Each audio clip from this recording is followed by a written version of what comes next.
When the news of the assassination of Charlie Kirk broke, shockwaves spread instantly across the world. Millions reacted with disbelief, anger, and confusion. How could such a thing happen? How could a young man, barely in his 20s, climb onto the roof of a university building, take aim with a rifle, and in a single shot, end a life? The quick explanations came fast: hatred, ideology, fanaticism. And of course, these words contain truth. But if we stop there, we remain on the surface. From a psychological perspective, an assassination is never just the act of a bad person. It is the end point of a long and invisible journey, a process that matures quietly, often for years, until it erupts in one terrible moment. To understand an assassin, we have to look beneath the surface, into the depths of the psyche. Carl Gustav Jung once spoke of the shadow, the hidden side of the human being, the parts we reject because they don't fit our image of ourselves. Anger, shame, envy, inferiority. These don't vanish when ignored. They sink underground, where they gather strength. For most of us, this shadow reveals itself in small ways: irritability, bouts of jealousy, a sharp word spoken in anger. But in some, the shadow becomes a reservoir of darkness, building pressure until the self can no longer contain it. The assassin is not suddenly evil. He is someone whose shadow has silently grown until it consumes him. Biographies of attackers often reveal the same patterns: feelings of being overlooked, excluded, unimportant, repeated rejections in childhood, social failure in adolescence, a sense of invisibility that deepens into emptiness. And with emptiness comes hunger, a hunger for meaning, for recognition, for proof of existence. If this hunger finds healthy outlets, it can lead to creativity, connection, contribution. But if it festers without expression, it can turn destructive. For the assassin, the act of violence becomes a twisted way to shout, "Look at me. I exist." In the case of Charlie Kirk's alleged killer, the same story seems to repeat: an isolated young man with little identity or visibility, who saw in one violent act a way to carve himself into history. But such a decision never happens overnight. It is the result of psychological mechanisms that accumulate step by step. A wound forms first, often subtle, then layers of resentment, then projections, then ideology. The internal story becomes, "I am suffering, and someone out there is to blame." The assassin convinces himself that by destroying the symbol of his pain, he will also destroy the pain itself. It is a delusion, but it is powerful. In his mind, Kirk was not simply a man. He was the embodiment of everything that wounded him. This transformation of a person into a symbol is central to the psychology of assassination. Why do we fail to see this coming? Partly because such individuals often appear outwardly normal. They go to school, work, maybe even smile, but internally they live in another world, a secret life of resentment, revenge fantasies, daydreams of destruction. These inner rehearsals, repeated over and over, blur the line between imagination and reality. The act of violence becomes not only possible, but inevitable. In Kirk's case, the rifle shot was not just a momentary impulse. It was the eruption of years of silent preparation, the dark culmination of an inner war no one else could see. If we want to grasp the psychology of an assassin, we must stop asking only what happened in the moment. We must ask what came before, what patterns were building, what shadows were growing. The act is only the visible tip of an iceberg. Beneath it lies a vast landscape of unresolved pain, distorted identity, and unacknowledged need. That is where the true explanation begins. And if we wish to prevent such tragedies, that is where our gaze must turn. Not only to the weapon, not only to the ideology, but to the silent inner story that led to both. In the next part, we will go deeper into these inner mechanisms to see how the shadow grows step by step, how projection and ideology merge, and how a human being gradually loses the ability to see another as human at all. Because only by tracing this inner journey can we begin to understand how an ordinary young man transforms into an assassin. To truly understand how someone crosses the line from private resentment to public violence, we must see the path as a gradual descent, not a sudden fall. Assassins are not created in a single moment of rage. They are shaped step by step through patterns of thought and emotion that quietly harden over time. The killing of Charlie Kirk illustrates this process in a tragic way. Because it was not a spontaneous explosion, but the outcome of a long inner evolution. It begins with a wound. Sometimes it looks small from the outside, a rejection, a humiliation, a constant sense of being overlooked. Sometimes it is larger, like abuse, abandonment, or early trauma. But the key is not how severe the wound appears, but how the psyche responds. A child who repeatedly feels invisible begins to build deep convictions. I don't matter. I am powerless. No one sees me. These convictions sink into the unconscious, where they shape the foundation of the self. They become the lens through which the person interprets every new experience, and over time, they generate bitterness. As adolescence arrives, the gap between self and others widens. The wounded young person looks around and sees classmates moving forward, building identities, gaining recognition. By contrast, he feels left behind, excluded, trapped in a shadow world. The normal struggles of youth become unbearable when filtered through this old wound. The sense of being unseen hardens into the belief of being wronged. That belief is the seed of resentment, and resentment is one of the most fertile soils for violence. At this stage, the mind begins searching for explanations. Why do I feel like this? Why am I always the outsider? Instead of turning inward, many project outward. Someone else must be to blame. Society, a political figure, a group, an ideology. This projection is powerful because it offers relief. It transforms a vague personal ache into a clear external target. The assassin in formation no longer sees his pain as random or personal. He sees it as the deliberate work of enemies. And that belief fuels anger with purpose. When this projection fuses with ideology, the descent accelerates. Online forums, echo chambers, extremist movements, they provide the language to give personal resentment a larger frame. The lonely man who once whispered, "I am nothing," can now shout, "We are oppressed, and they are guilty." Suddenly, his private shadow has collective meaning. His wound is not just his own. It is proof of a wider injustice. Violence no longer feels like a selfish act of rage, but like a righteous duty. In the case of Charlie Kirk's alleged assassin, the personal merged with the political. Kirk ceased to be a man and became the symbol of everything that was hated. Killing him became, in the assassin's mind, not just revenge, but service. This transformation explains the chilling detachment we often see in attackers. They appear cold, mechanical, almost inhuman, but in truth, they are acting out the most human of processes, projection taken to its extreme. Everything they cannot bear to see in themselves, they place onto the other. Shame becomes the enemy. Inferiority becomes the enemy. Fear becomes the enemy. The target is no longer a person, but a mirror carrying the assassin's hidden face. And so, when the assassin fires the shot, he believes he is destroying the enemy. In reality, he is destroying a reflection of himself. The path is painfully clear. Wound, resentment, projection, ideology, dehumanization, violence. Each step alone seems small. Together, they create inevitability. That is why prevention is so difficult. The process unfolds quietly, disguised as ordinary frustrations, hidden in private thoughts. By the time the world sees the final act, the journey has already been traveled for years. In Charlie Kirk's assassination, we see this tragic chain in motion. A silent young man, filled with unprocessed wounds, consumed by resentment, nourished by ideological narratives, finally crosses the line. One shot, but behind it, a lifetime of unspoken shadows. In the next part, we will ask why some people with similar wounds never take this path. Why do some transform their shadows into creativity or connection, while others collapse into destruction? The answer lies in the resources of the psyche, the ability to integrate, to reflect, and to relate. That difference is the fragile border between an ordinary wounded soul and an assassin.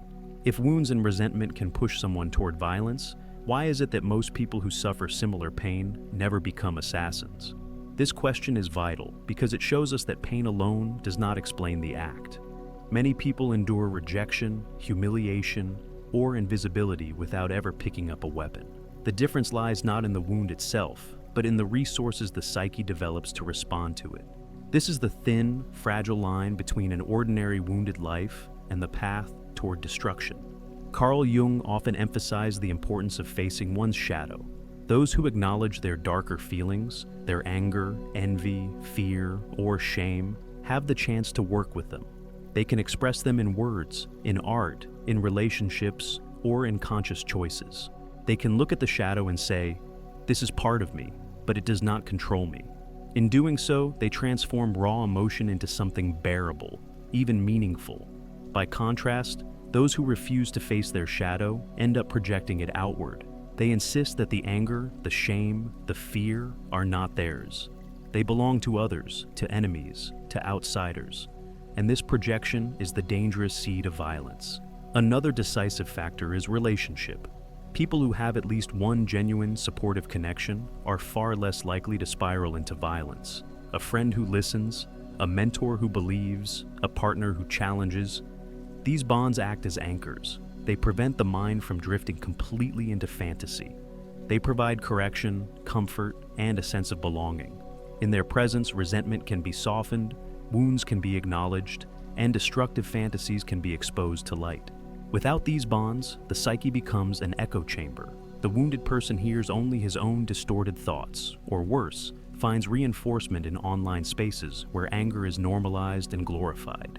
In Charlie Kirk's case, the accused assassin appeared deeply isolated, living more in the digital world than in real human relationships. That isolation was not just loneliness, it was the removal of any guardrails that might have slowed his descent. Self-reflection is another crucial shield. It is the ability to pause, to ask, what am I really feeling? Where is this coming from? Is this truly about the world outside me, or is it a reflection of something unresolved within? People who develop this habit, even imperfectly, create a gap between impulse and action.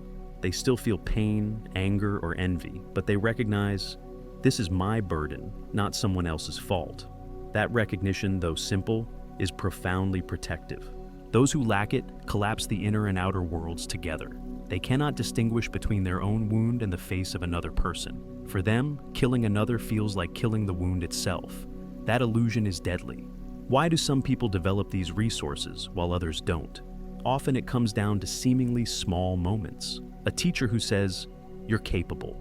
A coach who believes in a student. A friend who shows up consistently. A family member who encourages vulnerability instead of punishing it.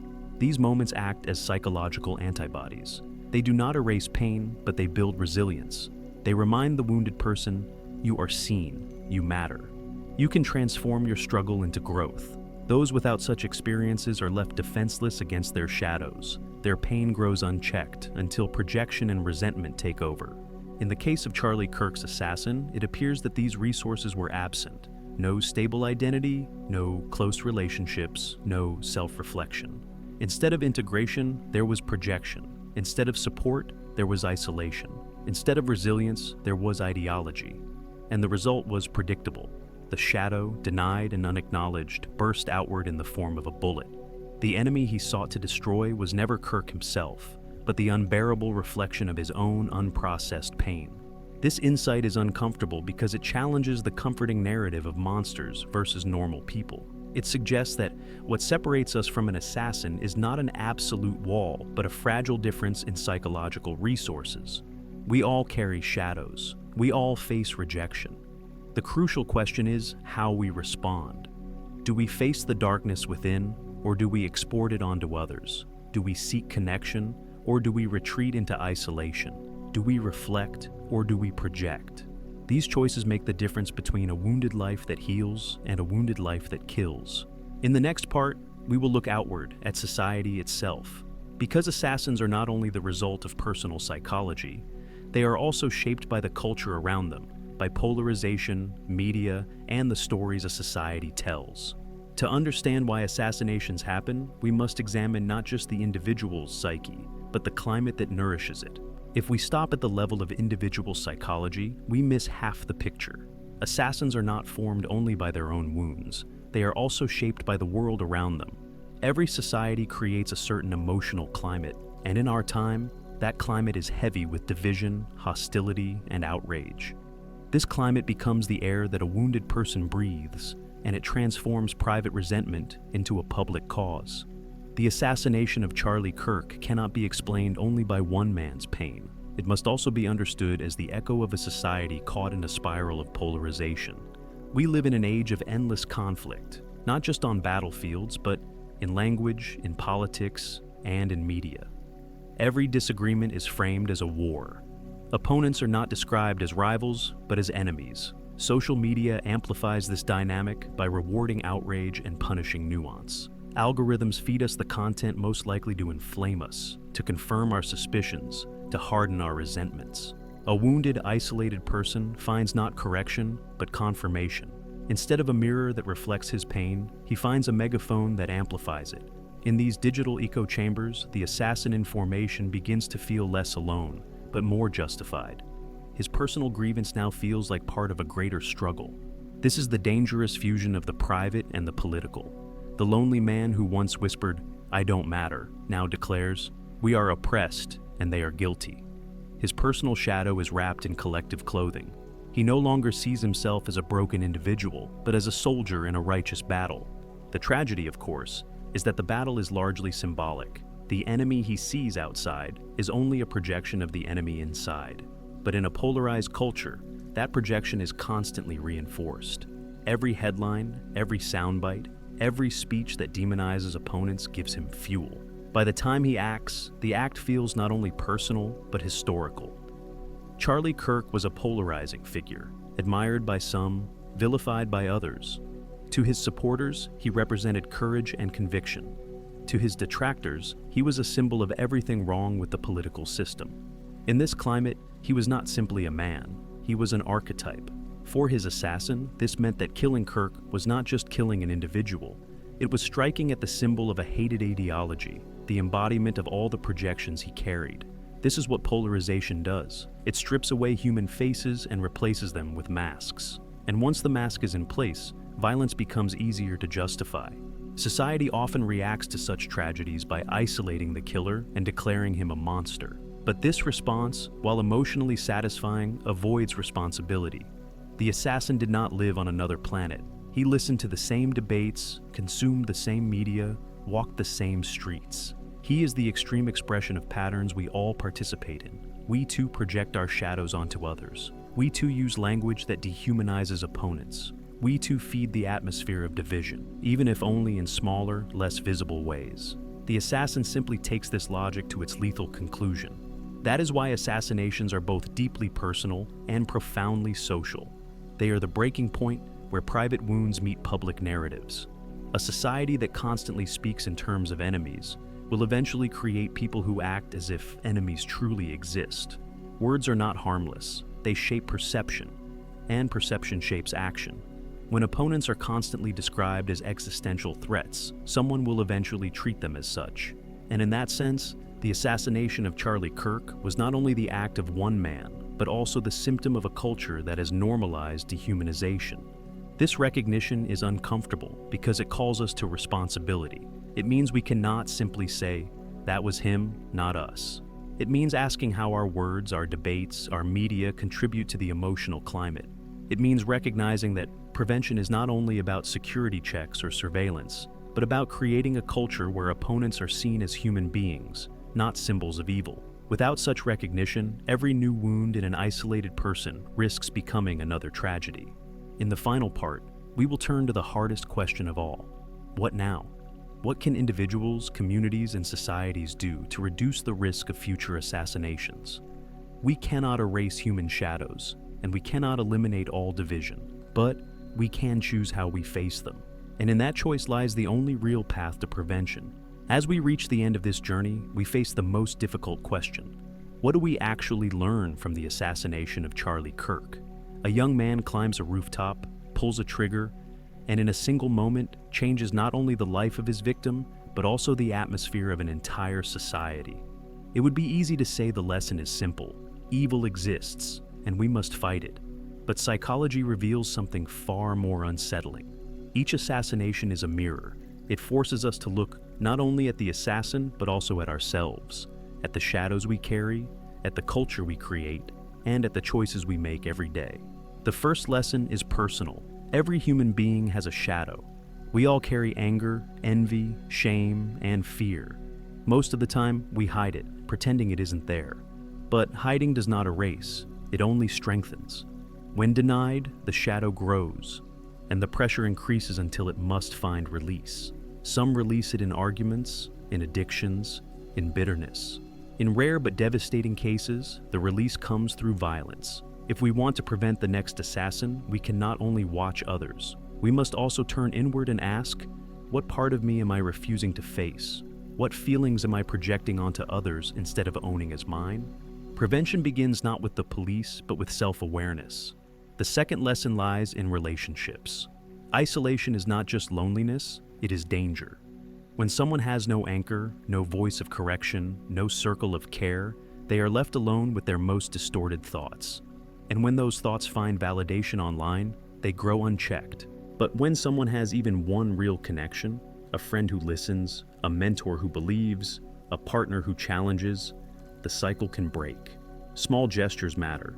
A word of recognition, an invitation, an act of presence can serve as the thread that holds a person back from the edge. In Kirk's case, that thread was missing, and without it, the assassin's descent accelerated. The third lesson is collective. We live in an environment where polarization has become the air we breathe. Our language is full of enemies, our media full of outrage, our politics full of demonization. But words are not harmless. They create symbols out of people, and once someone is reduced to a symbol, they are easier to attack. When Charlie Kirk was portrayed not as a man, but as the embodiment of an ideology, it became simpler for a wounded, unstable individual to treat him as a target. We cannot ignore this. A culture that normalizes dehumanization will always produce individuals who act on it. The final and hardest lesson is that there is no absolute prevention. There will always be shadows. There will always be people who fail to integrate them. There will always be those who slip into isolation and project their pain outward. But what we can do is reduce the risk. We can build communities where people are seen before they disappear into resentment. We can cultivate a language that challenges without dehumanizing. We can model what it looks like to own our shadows instead of casting them on others. None of this guarantees safety, but it makes it harder for the assassin's path to take hold. The assassination of Charlie Kirk will be remembered as a political act, as a historical event. But beneath that, it is also a psychological parable. It tells us what happens when wounds go unseen, when shadows remain unacknowledged, when societies turn opponents into symbols. The assassin's bullet was not fired only by one hand. It was loaded with years of inner neglect and cultural division. That is what makes this lesson so urgent, because it means the work of prevention belongs not just to governments, but to each of us. In the end, the psychology of an assassin is not only about him, it is about us. It reminds us that freedom is not just political, it is psychological. To be free is to no longer be ruled by our shadows. To be free is to resist the temptation to see enemies where there are only mirrors. To be free is to take responsibility for the darkness within, so it does not spill into the world without. We cannot undo what happened to Charlie Kirk, but we can decide whether the next assassin is already being shaped in silence, or whether we will finally have the courage to face the shadows, both in ourselves and in the society we share.